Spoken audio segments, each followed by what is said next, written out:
1980களில் தமிழ் திரையுலகில் முன்னணி நாயகனா வலம் வந்தவர் தான் சுரேஷ்.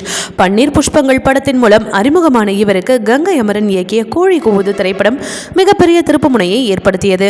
அந்த காலகட்டத்தில் கோலிவுட்டின் சாக்லேட் பாயாக வலம் வந்த சுரேஷ் நடிகை நதியா, ரேவதி ஆகியோருடன் அதிக படங்களில் நடித்தார். இதனால் அந்த சமயத்தில் ஹீரோயின்களோடு ஒப்பிட்டு அவரை பற்றி கிசுகிசுகளும் வெளிவந்தது. குறிப்பாக நடிகை நதியாவை காதலிப்பதாக கிசுகிசுகள் வந்தது. சமீபத்தில் யூடியூப் சேனலுக்கு பேட்டியளித்த சுரேஷ் தன்னை பற்றிய காதல் கிசுகிசுகள் பற்றியும் மனம் திறந்து பேசியுள்ளார்.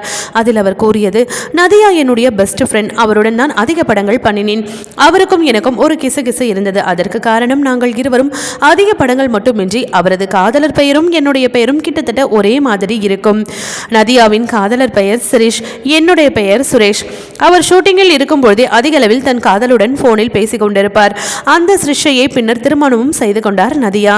எனக்கும் நதியாவுக்கும் இடையே காதல் வர சான்ஸே இல்லை. ஏன்னா நதியா எனக்கு தம்பி மாதிரி. அவர் சினிமாவில் மென்மையாக இருந்தாலும் என்னுடன் பழகும் போது அதட்டி தான் பேசுவார். நல்ல குணம் கொண்டவர். அவருக்கு வாழ்க்கையில் கிளாரிட்டி ஜாஸ்தி. இத்தனை ஆண்டுகள் தான் சினிமாவில் இருக்க வேண்டும், அதன் பின்னர் கல்யாணம் பண்ணணும், செட்டில் ஆனதற்கு பின் மீண்டும் சினிமாவில் நடிக்க வேண்டும் என ஒரு கிளியர் ஐடியாவோடு இருந்தார். நாங்கள் இப்போவும் ஒரு வாட்ஸ்அப் குரூப்பில் இருக்கிறோம். இப்போவும் நாங்கள் நண்பர்களாகத்தான் இருக்கிறோம். எங்களது 80s வாட்ஸ்அப் குரூப்பில் ரஜினி சாரும் இருக்கிறார் என உற்சாகம் போங்க நடிகர் சுரேஷ் பேசிய பேட்டி வைரலாகி வருகிறது.